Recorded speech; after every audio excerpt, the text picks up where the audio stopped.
ต่างจากรอเขาเที่ยงแจกขนมแจกน้ำหวานเรียบร้อยแจกข้าวจีมาทำผู้ใดพาไปกินก็ตำมาห้องต่ออีกเดี๋ยวเราจะมาเบิ่งทางนี้บัดนี้พี่น้องเลยกับทักทายสบายดีและสวัสดีเด้อเนาะพ่อดุงเนาะถึงมาเบิ่งทางนี้ผลงานของแม่ครัวของไผ่พี่น้องเลยโอ้นะไปดูโย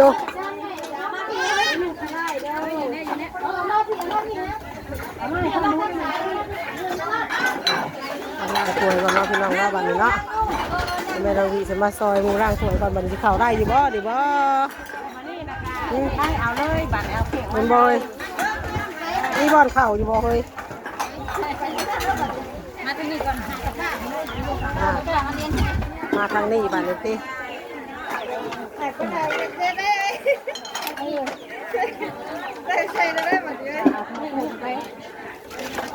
อะไรบ่เฮ้ย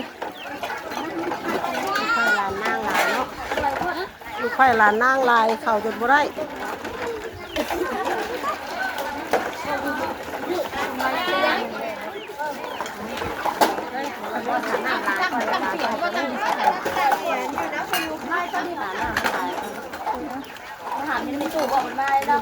คือว่าตั้งนะมาตั้งตั้งมาตั้งกับพวกกระดองเนาะตั้งจะไปคนละมือผมมีมาตั้งเลยเอาไว้ต่อเลย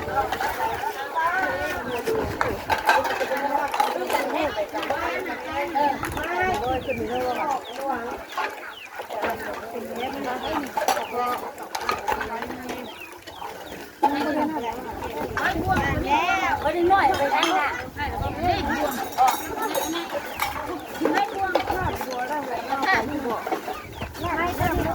ทางมากก่อนเด้อ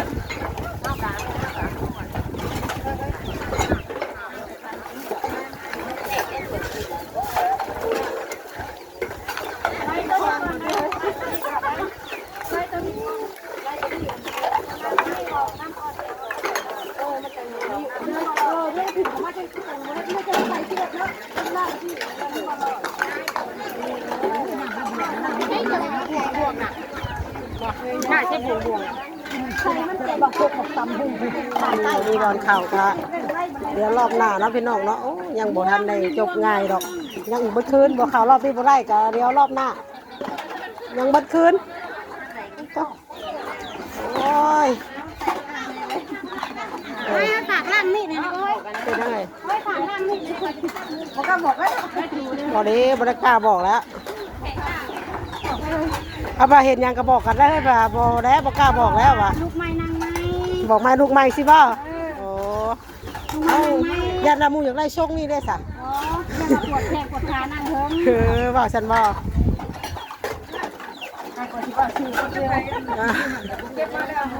เฮ้ยนี่น่าจะผ่านนะไอ้ตีทูน่าใส่กินค่ะมันจะเก็บหน้าคนหมอกเลยมันเร่งเร่งตั้ง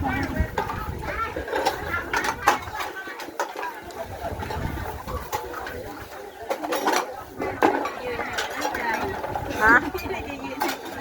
กำลังใจยังบ่ได้จบงานนี่ถ้ามาไปเมื่อยก็เปลี่ยนกันเลยเด้อแม่นแล้วมันเปลี่ยนกัน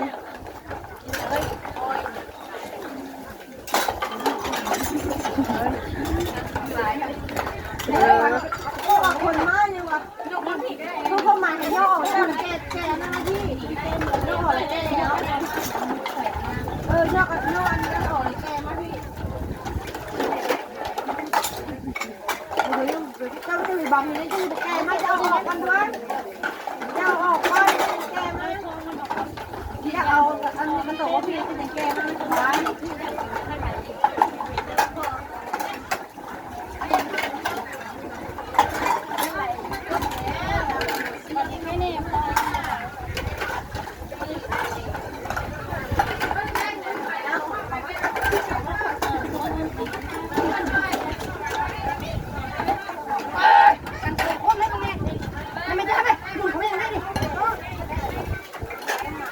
เดินทางนั้นไปลองเลยบ่ะ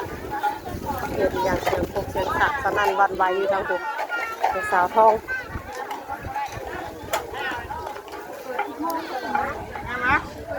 เพราะกันมันมีไฟเอาเลยเนี่ยมันต้องยินเพราะว่ามีแก้วเดียวแต่ลอกยืนอย่างเงี้ย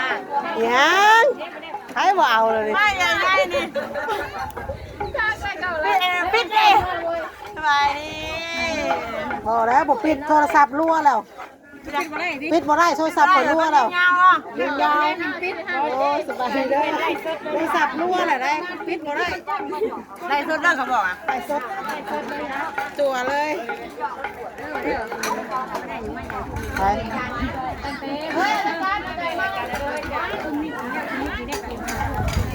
โอเคอันไหนนี่บ่เอาไปอะชองตุ๊กหม้อแล้วแ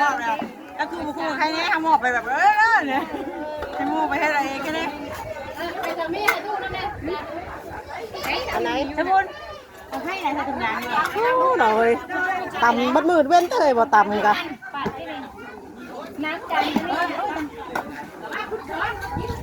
พักเยอะ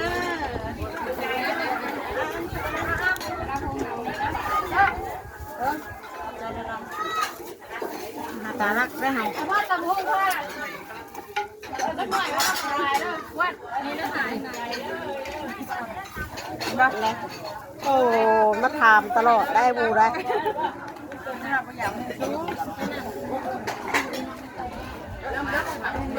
ดูตรงมากเลยแล้วว่าดูตรงนั้นเด้มาหน้ามาเอ้าหลายที่เดียวเอาว่ากับพุ่นเอาว่ากับพุ่นต้องเอาว่ากับพุ่นนะใช่แล้วมีว่ากับพุ่นแต่งงานเราให้มาอ่ะขอบใจด้วยทำกับพุ่นเลยก็เลยแล้วมาแล้วว่าหาโน่นผู้ชมเทปหรอวะ อันลองถามก่อนไอ้โคมบอกเลยสวย เอาใส่โฟมมาได้มาเป็นมาได้ไว้เอาถือมาเลยท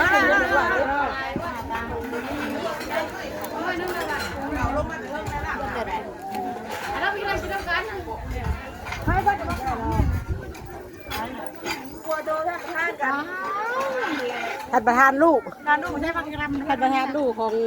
เมลงนิวท่านประธานแต่ท่านประธานมันบ่เดี๋ยวนี้นะสองท่านประธาน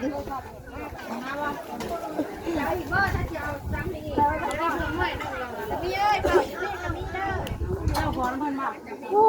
ตำตลอดเนาะเฮ้ยเนาะเฮ้ยเราตั้งตำแซ่บเลยดีเลยเราตำแซ่บเราไปกันให้แต่เราตำ มาเลยไอ้บ่ นั่นนะ แก้วได้แถวกัน ใช่แต่เราตำแซ่บ ลูกยังดิลูกอะไรไม่รู้จักเลย มันเป็นแบบไรเฮ้ย มาเฮ้ยกินข้าวเฮ้ย เอ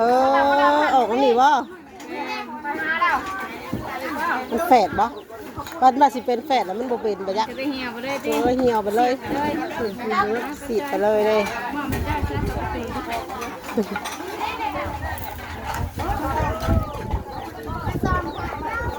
จับไปเลยนะปันยาย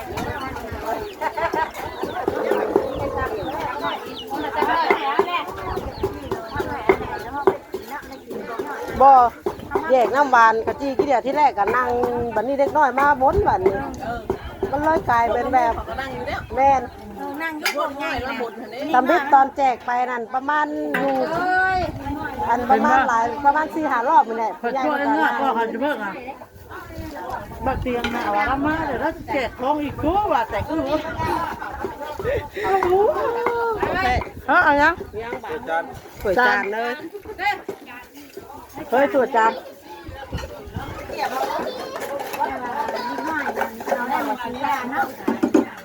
คุณยายบ่แพ้ดิกน้อยแจกขนมแจกน้ำหวานเมื่อกี้นี่ เอาไปยื่นยังไงอ่ะ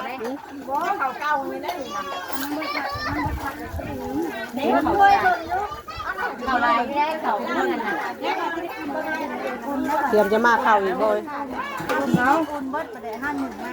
เต็มเลยว่าพรมนั่นน่ะเต็มเลยค่ะพออยู่ยักษ์เฉยจมฮะ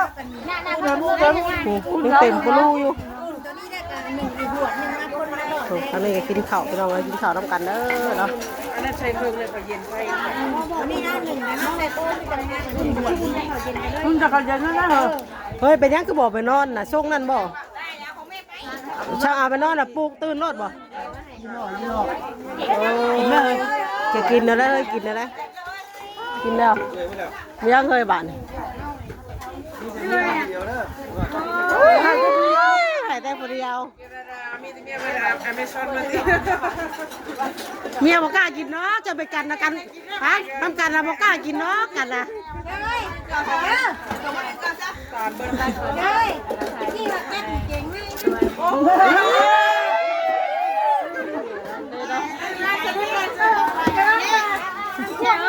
ให้ลูกน้องกินนะ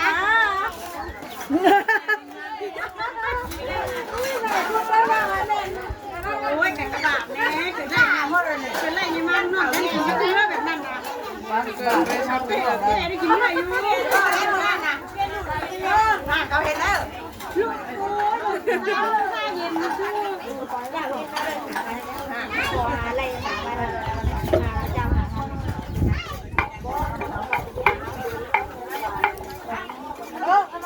แล้วก็กลางแล้วก็ กับขวดขึ้นนะดำหุ่นกำลังมามันเละ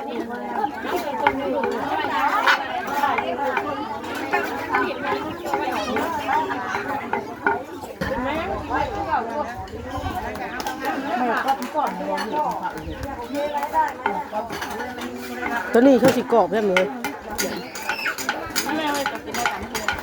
กินอะไรกินกับอันแมนอันนั่นกินนี่แมนเน็ตเน่กินนี่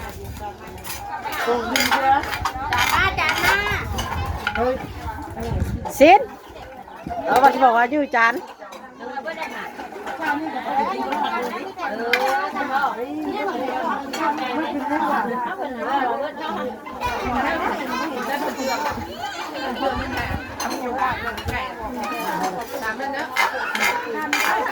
ใจเฮ้ยขอบใจขอบใจไปสิลายกับปูด้วยเนาะกำลังว่าสีเห็นไหมบ่ฮะกำลังว่าเฮ้ยกำลังจิบกำลังคุยไอ้ข่าวปากแล้วกับมีก็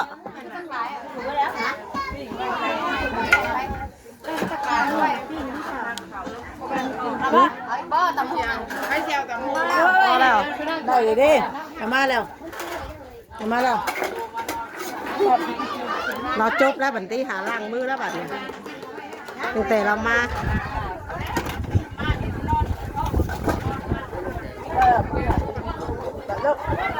หน้าตามังคุงยังว่าเอายักปลาเข่าเลย ตามได้ส่งทาง เสียปุ้ยเลยเหรอนั่นอย่างน้อยนึงเอาน่ะไปร้องเพลงมันเลยในสมัยบอกเรากินก่อนกินเดียวเรื่องบ้านนาอะไรกินเนี้ย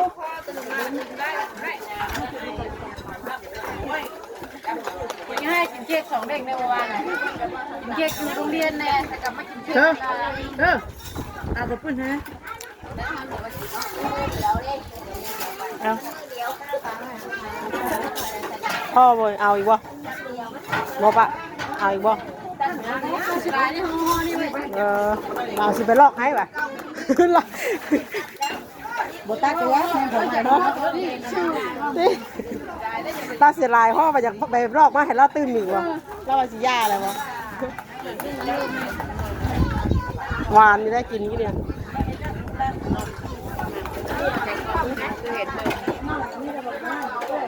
นี่บ่น่ะสอดไหม เอาว่าดำลูกน่ะเอาบ่เอาตามเด้อเราให้แล้วเฮ้ย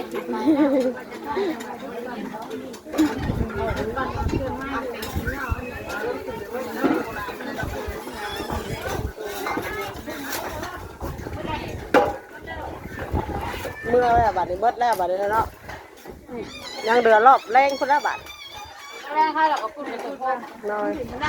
มันจมปลาอีกเหมือน นี่ปลาอีกบ่ มันจมปลาอีกหรอก นี่ปลา นี่แน่มันพูดเนาะ อืม เราให้จับ แมนแล้ว เ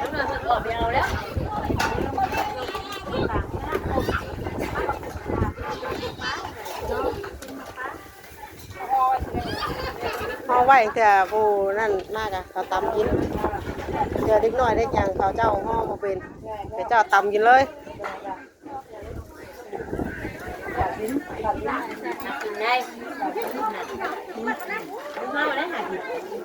เอาไปหักดึงเนาะไม่หันเยอะแบบนี้เมื่อย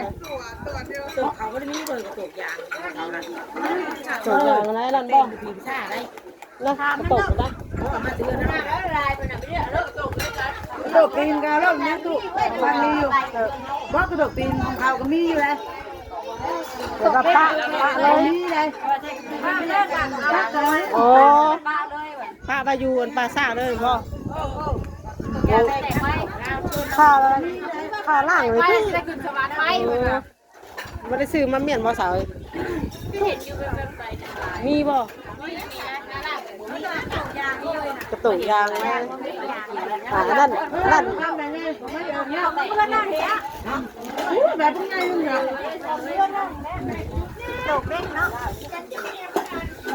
ไอ้หรอ